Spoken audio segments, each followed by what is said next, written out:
I've got the best way to grind Workshop of Brilliant Light. Let's talk about it. What's good, YouTube? NoGoodEman here, coming to you today with a Workshop of Brilliant Light guide, more so the updated Demon Castle upper floor. So we're talking that Baran easy and normal mode, and then you could probably apply this honestly to some hard mode tactics when it does come out. But guys, we're gonna give you guys the best tips and tricks, the best setups for each floor of Workshop of Brilliant Light. But before you get into that, make sure you leave a like on the video because it really helps the channel out. If you're new, go ahead and subscribe to the channel, turn on post notifications and all of the good stuff. Now, let's talk Workshop of Brilliant Light. First and foremost, if you're struggling in power or you're relatively low in power, which Workshop of Brilliant Light should you even grind? We have easy and normal mode here. Now pay attention here, because this is what matters. The drops matters, guys. There are a bunch of drops in the game, and of course you're playing Workshop of Brilliant Light to get these new cores, which is the newest power creep recently added into the game. Now, what I must say is that at easy Baran, you start to get the solidified stone 2s. This is what you can use to enhance your cores when you guys get them, or at least the heroic cores when you guys get them.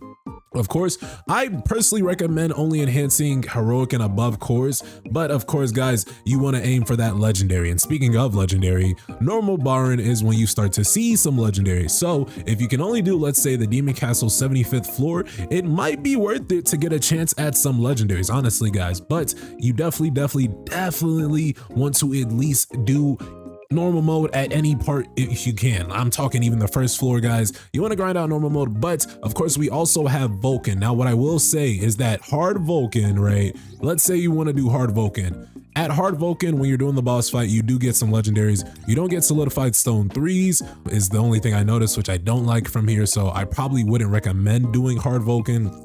Again, we're recommending probably first floor of normal Baran if you can, guys. But that is it for there. We are going to talk the setups now for the 75th floor. As far as the 75th floor, this is Soul Shepherd Metus. He has 600k power, and you can see the drops right here. They're super nice, but as far as that, we are hitting reset, so we're actually going to talk in a second. Now, something to note is that for Metus, guys, he is going to be hunter mode, so you're actually going to enter the workshop doing a hunter mode first. So I do recommend going with the win team here. If you have invested into Charlotte and Harper, you guys can also rock with them as well. I have setups for both. I have the dark and wind setups. Currently, I've only done wind because honestly it's easy flowing, but keep in mind that all these bosses are going to be weak against wind and dark. So this is currently the setup I have for the dark meta. We have Charlotte right here. We have, no, this is Harper. We have Mean, and then we have Charlotte right there. And then Egress as the shadow, Iron and Serby as the sub shadows. But for the win team, this one is super strong for me personally. So we got Woojin Chul,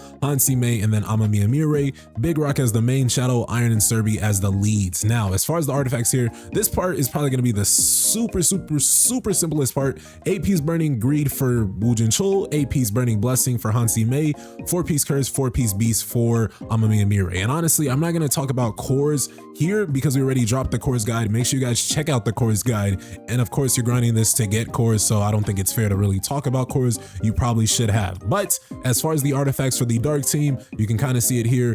4P or 8-piece Greed for Harper, 8-piece Curse for Charlotte, and then for Mean, I do recommend 8-piece Burning Blessing. He currently just doesn't have that on. But let's go ahead and get in now. When it comes to Metus, guys, he's honestly not too bad of a boss. I personally recommend just going to town on the break gauge, getting Mirai on the field as fast as possible, and just work through that. And it's just getting to those 2 mini game rages. Dodge the first move, of course, hit him with a Greed. And then, of course, you want Burning Greed to get active with Woojin Chul, so keep that in mind. You're gonna get Burning Greed for sure because all of Woojin Chul's skills does break. So that's where you're pretty lucky, as Burning Greed gets active as we break. Actually, I think that's how it's been happening this entire time. So as we've been breaking, as we hard switch to Mirai, now we're gonna go to town, boom, and you're gonna see the damage just decrease from this man Metus. Like, look at him. He's already enraged and he already went into his little invincibility mode. So now we have this powerful attack, and how you basically get rid of this, you just wanna just step on these circles. It's like a mini game. Honestly, it forms a star though. So if you know how stars are made, you can kind of, get that advantage and go ahead and finish him even faster. Now that Mirai's worn off as far as her cool little mass move, we're gonna go ahead and sub back into Woojin Chul, do his ultimate. Oh, it looks like it ran out. Or no, he went invincible again. So he actually does this move twice. And then in the second move, he actually attacks the hunter. So you might want to dodge. I don't know how much damage this does. I assume this does a lot of damage, but we are out of the red and we do not have to worry about the damage too much. But as soon as you get all 5, really, you instantly break him. I think that's probably like the most interesting thing about that. I think that is something to note. Now, as we get Mirai back on the field, we're gonna go back to town on Metus's gauge. He is done with the iframe, so now we just have to kill. We just gotta kill right now. He will teleport and do his Metus things, but after that, guys, he is all done. He is gone. We got him out of there. And an hour has elapsed since we started playing, but only 7 minutes has dropped in this video. But definitely, guys, that is how you want to go about defeating Metus for the Demon Castle 75th floor. Now, we reap some good rewards, and we're going to look at these, of course, because, you know, you want good rewards, right? We grind for a reason, so we're going to look at those before we get on outward. Now, you can go to the next floor, which is going to be a Sunjinu floor, meaning you can play with Sunjinu. We're talking Esil Raideru, or you can go to the outskirts of the Demon's Castle and get yourself some blessings. Now, blessings as far as Workshop of Brilliant Light, you definitely want to aim for attack-based blessings. I think attack-based defensive percent or defensive penetration and critical hit damage are definitely the best blessing stones you want to go for. Again, for the attack hunters, let's say you're running defensive hunters though, let's say you're running Charlotte and Harper, you might want to aim for the defense. So it honestly is going to depend on your team composition, but we're talking Esil Raideru now. The Radish clan. Guys, as far as the setups here, you see it on screen. We're doing Mean Lee Bora and Maylene Fisher. These are literally just 3 debuffers. Their support skills are the best debuff trio that you can probably rock in the game. And then as far as the shadows here, Big Rock, Serby, and the boy Tusk. Big Rock for the boost to my skills. And then as far as artifacts here, Maylene doesn't even have artifacts. Let's get her like Burning Blessing or something.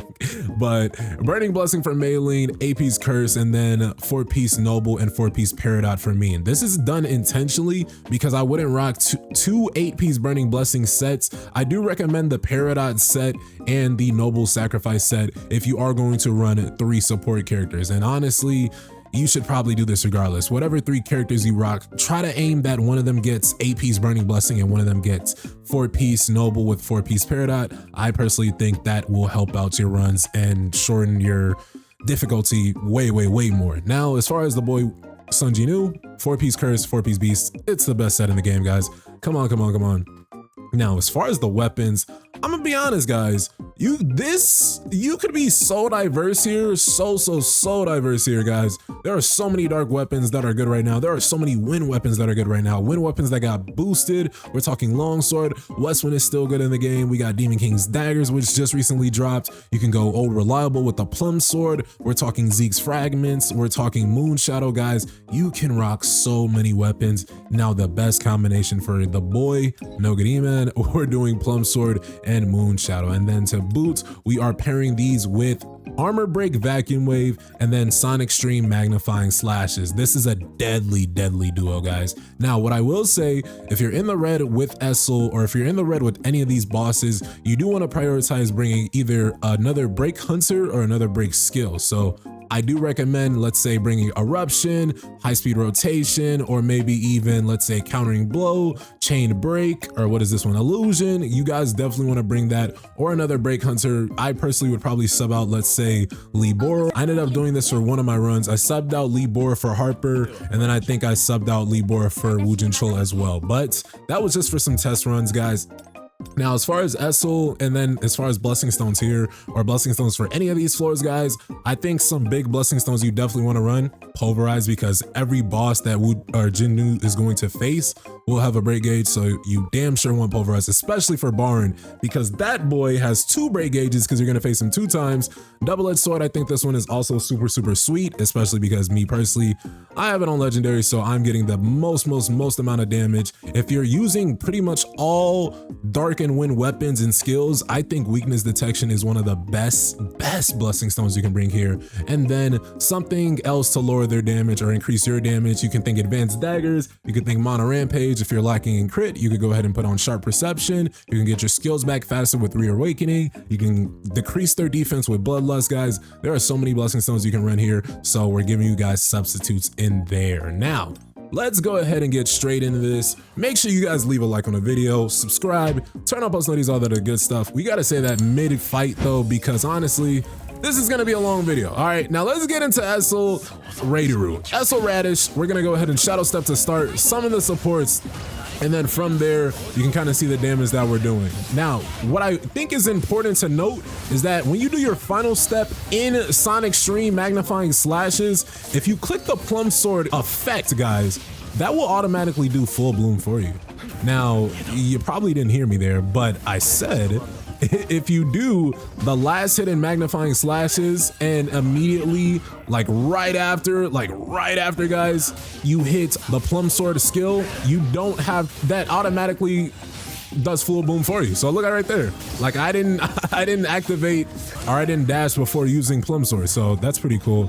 I don't know if that's a glitch or not, but after you do a substantial amount of damage to Esil, she's gonna summon these 2 blood essences. These are pretty weak for me personally, but they might not be for you. What I usually like to do with this is Shadow Step to the next one. So break one, Shadow Step to the next one, and then from here, she has no break gauge. So Esil is about to get absolutely wrecked, guys. Let's go ahead and finish her off. I want to see if this ult can hit before she gets into her last phase. It looks like not though. She looks kind of like halfway invincible, like Danny Phantom almost, but oh no, it looks like it hit. Okay, they didn't finish the damage though.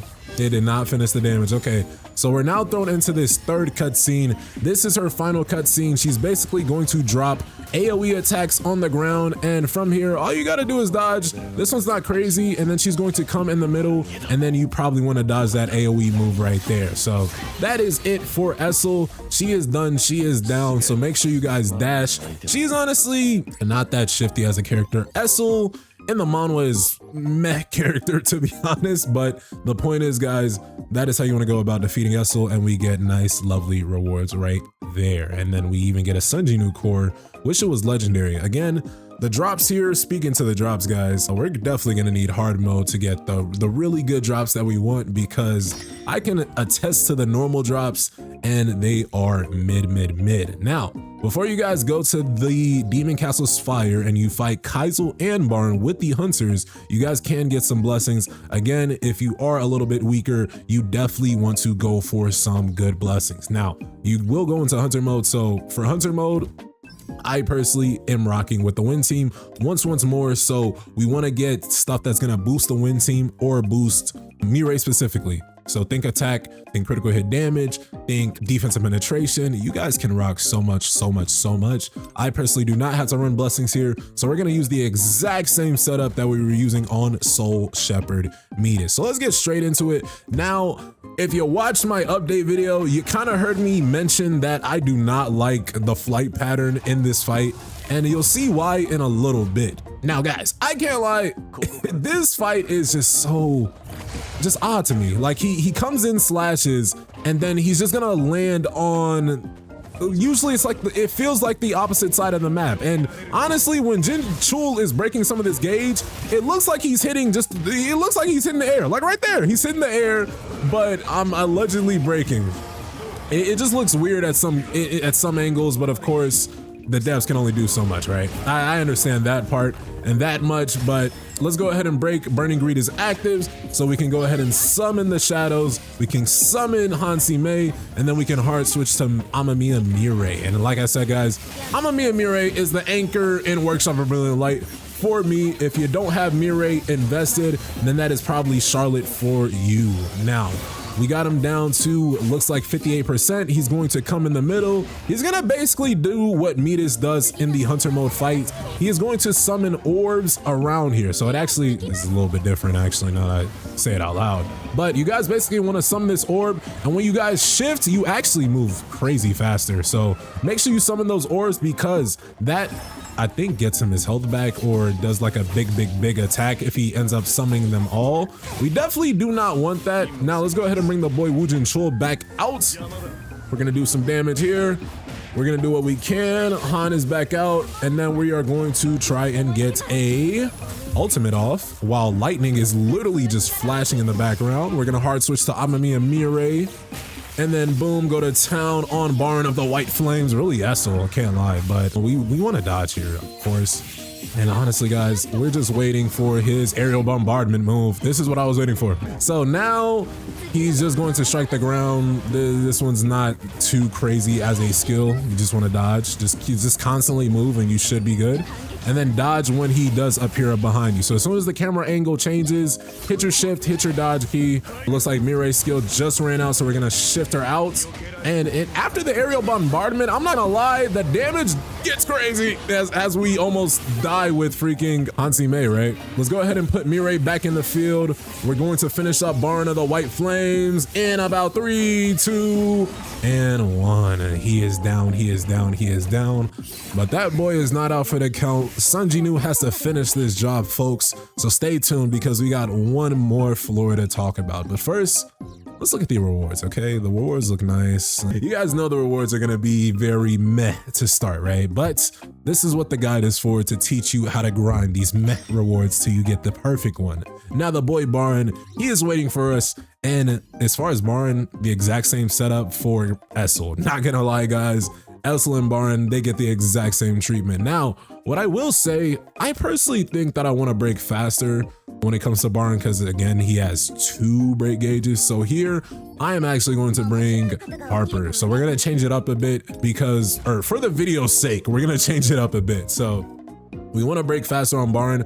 I do think that I can kill in 2 rotations. And what I mean 2 rotations is 1 full rotation of me and Harper. I use Vacuum Wave, Harper support skill, and then by the next Harper and Vacuum Wave, he's all done. Now Baran to start, he's gonna hit you with the mouth Kamehameha. You wanna get behind him, of course. Vacuum Wave, and then Moon Shadow, summon all the supports, and then boom, boom, boom. And then I missed the full boom there because I didn't press Plum like directly after the Moon Shadow, which was unfortunate. So I wasted that. He's gonna come out of nowhere. If you have your Shadow Summon, Baran honestly fixates on them like terribly, but I can also get behind him by avoiding that AoE skill. Not bad.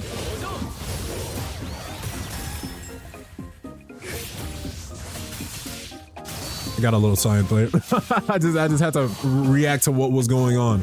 But now that Baran has lost a substantial amount of health in his first phase, he is going to do the electric wall move. Now, this move doesn't hurt me, but it might hurt you. So you probably want to, I think the best course of action is to dodge strategically. Now, how do you do that? You could either just, you know, actually just dash, or you could probably not be like me and go to the corner, the tough corner, right? And then now he is going to do his big sword move. And then from here, this is honestly super easy to avoid, but he does do it back and forth. So just make sure you dodge that. I kind of didn't dodge the second move. And then Esil will come out of nowhere.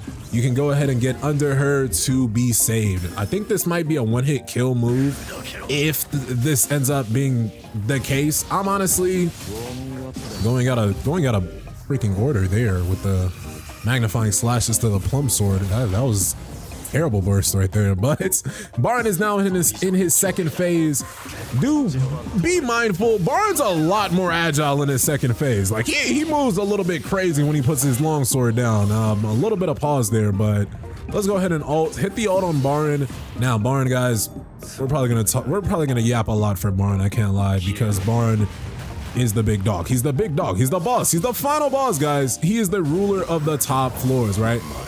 Let's go ahead and get an extreme evasion. We're gonna get behind him, and then from there, we're gonna go ahead, use plum sword, use magnifying, all that other good stuff. Now, let's see what he does now. Looks like he's raging out. When he rages out, he's just going to summon a bunch of lightning, and then from there, you can just dodge. We should be able to kill with Harper's skill in a bit. That is nice. Almost perfectly timed. And then if we can kill before he gets up, then we can't kill before he gets up. So that's unfortunate. Now he's going to do a Kang move. What I recommend here, 1, 2, dodge on 3. You count 1 out loud, 2 out loud, 3, dodge. All right, it's super easy, super simple. Honestly, I probably shouldn't have killed him right there to see that final phase, but in the final phase, he ends up, or in the second to final phase, Jinwoo and Baran end up clashing. You gotta time pressing F or touching your screen probably for mobile. And then in the final phase, you have maybe like 10 seconds to defeat him. or you get one shot. So that is how you want to go about it. Sorry for skipping those last two guys, but I honestly forgot. I'm not a robot, I'm imperfect, but hey, that is how you want to go about defeating Baran. What do you guys think of the newest workshop of Brilliant Light? Go ahead and leave your thoughts, theories, and comments below. Don't forget to subscribe to the channel, turn on post notifications, and with that, I am out. I'll see you guys in the next one. Y'all take care. Peace.